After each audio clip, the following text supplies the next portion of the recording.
بسم اللہ الرحمن الرحیم۔ السلام علیکم ورحمۃ اللہ وبرکاتہ۔ آج کی اس ویڈیو میں ہم سنیں گے حضرت موسیٰ علیہ السلام کی شادی کا واقعہ۔ ویڈیو شروع ہونے سے پہلے ویڈیو کو لائک کر دیں اور چینل کو سبسکرائب کر دیں۔ جب فرعون نے حضرت موسیٰ علیہ السلام کو شہید کرنے کا حکم جاری کیا اور فرعون کے سپاہی حضرت موسیٰ علیہ السلام کی تلاش میں نکل پڑے، خبر سن کر ایک شخص جو حضرت موسیٰ علیہ السلام کا خیر خواہ تھا آپ کے پاس دوڑتا ہوا آیا اور آ کر کہنے لگا، اے موسیٰ علیہ السلام، بے شک فرعون کے دربار والے آپ کے بارے میں مشورہ کر رہے ہیں کہ آپ کو شہید کر دیں، آپ جلد سے جلد اس شہر سے نکل جائیں۔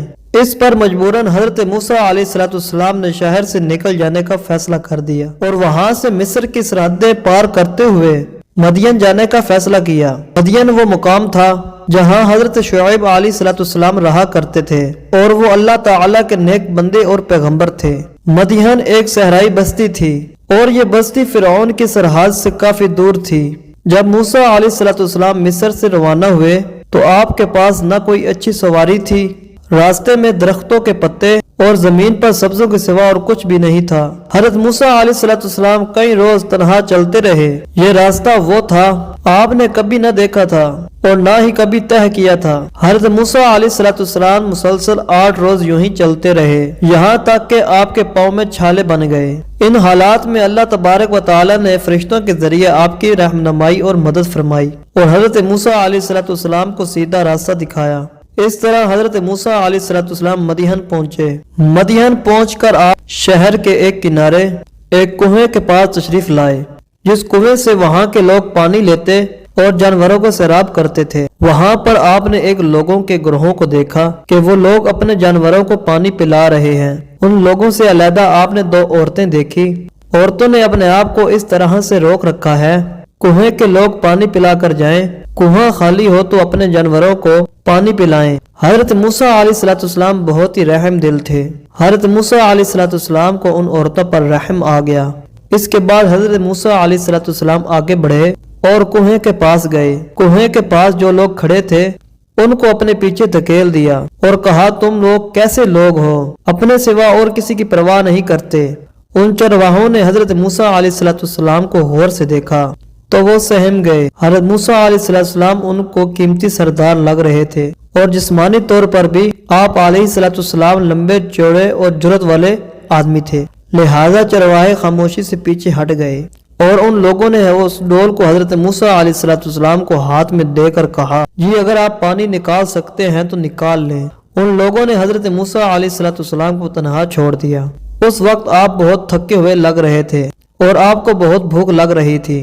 حضرت موسیٰ علیہ السلام نے اس ڈول کو پانی میں ڈال کر اکیلے ہی ڈول کو کھینچ لیا، جس ڈول کو 8 سے 10 لوگ مل کر کھینچ رہے تھے۔ حضرت موسیٰ علیہ السلام نے ان خواتینوں کو پانی دیا اور پیچھے ہٹ گئے۔ اس وقت دھوپ اور گرمی بہت شدید تھی۔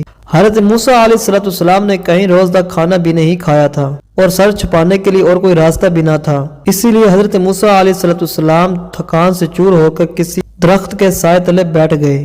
آپ نے بارگاہ الہی میں کچھ اس طرح سے دعا فرمائی، اے میرے پروردگار، اس کھانے کا جو تم میرے لیے عطا کرے اور جس کا میں محتاج ہوں۔ وہ دونوں خواتین اپنے پانی کا استعمال کر کر دونوں اپنے گھروں میں چلی گئی تھی۔ دراصل یہ دونوں خواتین حضرت شعیب علیہ السلام کی بیٹیاں تھیں۔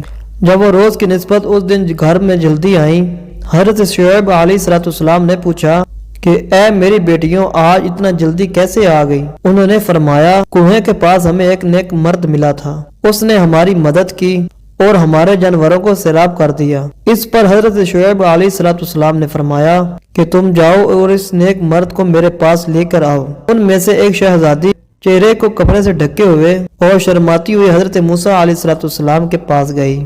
اس نے جا کر کہا، آپ کو میرے والد صاحب بلا رہے ہیں تاکہ آپ کو اس کام کی آپ کو مزدوری دیں جو آج آپ نے ہمارے لیے کیا ہے۔ حضرت موسیٰ علیہ السلام پہلے تو اجر لینے کے لیے راضی نہ ہوئے۔ جب ان کو پتہ لگا ان کے والد حضرت شعیب علیہ السلام اللہ تبارک و تعالیٰ کے پیغمبر ہیں تو ان کی زیارت کے لیے اور ان سے ملاقات کے لیے چلے گئے۔ حضرت موسیٰ علیہ السلام نے اس خاتون سے کہا، آپ میرے پیچھے رہ کر مجھے میرا راستہ بتاتے رہیں۔ اس طرح حضرت موسیٰ علیہ السلام حضرت شعیب علیہ السلام کے مقام تک پہنچ گئے۔ آپ کو دیکھ کر حضرت شعیب علیہ السلام نے آپ کا استقبال کیا اور اپنی بیٹیوں کو کھانا حاضر کرنے کو کہا۔ حضرت شعیب علیہ السلام نے فرمایا بیٹھیے اور ہمارے ساتھ کھانا کھائیے۔ حضرت موسیٰ علیہ السلام نے ان کی یہ بات منظور نہ کی اور فرمایا کہ میں اللہ تبارک و تعالی کی پناہ چاہتا ہوں۔ حضرت شعیب علیہ السلام نے پوچھا کھانا نہ کھانے کی وجہ کیا ہے؟ اس پر حضرت موسیٰ علیہ السلام نے فرمایا کہ مجھے اس بات پر اندیشہ ہے میرے اس عمل کا بدلہ نہ ہو جائے جو میں نے آپ کے جانوروں کو پانی پلا کر سر انجام دیا ہے، اور میں نیک عمل پر بدلہ لینا قبول نہیں کرتا۔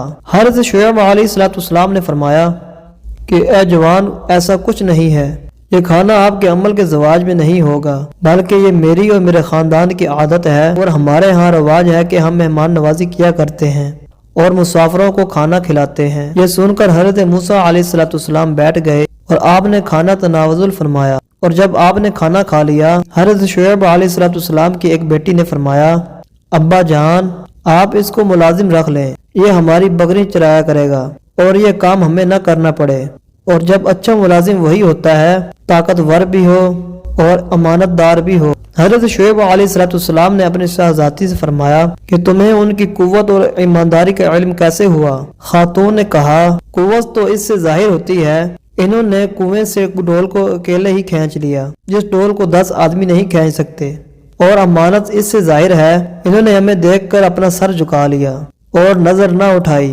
اور اس نے کہا تم پیچھے چلو اور راستہ بتاتی جاؤ اور میں آگے چلتا ہوں کہ کہیں ہوا کے جھونکے سے ان کا کوئی کپڑا نیچے نہ ہو اور ان پر نظر نہ پڑ جائے۔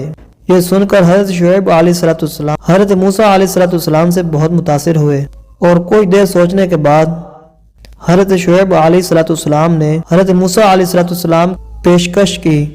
حضرت شعیب علیہ السلام نے فرمایا آپ میری بیٹی سے نکاح کر لیجئے، اس نکاح کا مہر یہ ہوگا کہ آپ کو 8 برس میری ملازمت کرنی پڑے گی۔ حضرت موسیٰ علیہ السلام نے حضرت شعیب علیہ السلام کی یہ پیشکش منظور کر لی۔ حضرت موسیٰ علیہ السلام کا نکاح حضرت شعیب علیہ السلام کی بڑی شہزادی جن کا نام سپورہ تھا ان کے ساتھ ہو گیا۔ حضرت موسیٰ علیہ السلام نے 8 برس کے بجائے پورے 10 سال ملازمت کی۔ حضرت شعیب علیہ السلام کی بکریاں مسجد کی وادیوں میں چرا کرتی تھی۔ حضرت موسیٰ علیہ السلام کے یہ 10 سال زندگی کے پرسکون سال تھے۔ حضرت موسیٰ علیہ السلام کو مدین جیسے علاقے میں رہنے کا موقع ملا جہاں پر پھلوں اور میووں کی کثرت تھی، اور سپورہ جیسی نیک ہمسفر ملی جس کے ساتھ آپ کی مکمل زندگی مزید خوبصورت ہو گئی۔ لیکن حضرت موسیٰ علیہ السلام اپنی ساری زندگی چراہ بن کر نہیں گزار سکتے تھے۔ مدین میں حضرت موسیٰ علیہ السلام محفوظ تھے، لیکن وہ اپنی قوم بنی اسرائیل کو فرعون سے نجات دینے کے لیے اپنا فرض سمجھتے تھے۔ وہ چاہتے تھے کہ اپنی قوم کی مدد کے لیے جائیں جو غلامی کی زنجیروں سے بندھے ہوئے تھے، اور یہ فکر آپ کو مصر جانے کے لیے آمادہ کر رہی تھی۔ 10 سال کے بعد حضرت موسیٰ علیہ السلام حضرت شعیب علیہ السلام کی اجازت سے اپنی بیوی سپورہ کے ساتھ مصر روانہ ہو گئے۔ جب آپ مصر تشریف لے آئے تو ایک وقت گزرنے کے بعد فرعون نے آپ کی موت سے دیکھ کر آپ کو مارنے کا حکم دیا، اور اللہ تبارک و تعالی نے حضرت موسیٰ علیہ السلام کی طرف وحی نازل فرمائی کہ آپ آج رات اپنی قوم کو لے کر یہاں سے نکل جائیں۔ حضرت موسیٰ علیہ السلام اپنی قوم کو لے کر دریا کے کنارے پر پہنچے۔ فرعون کو خبر ہوئی تو فرعون اپنا لشکر لے کر حضرت موسیٰ علیہ السلام کی قوم کے پیچھے آ گیا۔ حضرت موسیٰ علیہ السلام اور ان کی قوم کے پیچھے فرعون تھا اور ان کے آگے دریا تھا۔ حضرت موسیٰ علیہ السلام نے اللہ تبارک و تعالیٰ سے دعا فرمائی اور اپنا عصا پانی میں دے مارا تو دریا 2 ٹکڑوں میں تقسیم ہو گیا۔ حضرت موسیٰ علیہ السلام اور ان کی قوم اس دریا سے گزر گئی، اور فرعون اس دریا سے گزرنے لگا، اور اللہ تبارک و تعالیٰ نے حکم فرمایا کہ اے دریا کہ اب تو ایسا ہو جا جیسے تو پہلے تھا، اور فرعون اور اس کا لشکر پانی میں ڈوب کر مر گیا۔ بے شک یہ دنیا فانی ہے، تو باقی رہ جانے والی ذات اللہ تبارک و تعالیٰ کی ذات ہے۔ ویڈیو اچھی لگی ہے تو ویڈیو کو لائک کر دیں، چینل کو سبسکرائب نہیں کیا تو ضرور سبسکرائب کریں۔ ملتے ہیں انشاءاللہ اسی طرح کی معلوماتی ویڈیو میں، تب تک کے لیے آپ لوگ رکھیے اپنا خیال۔ اللہ حافظ۔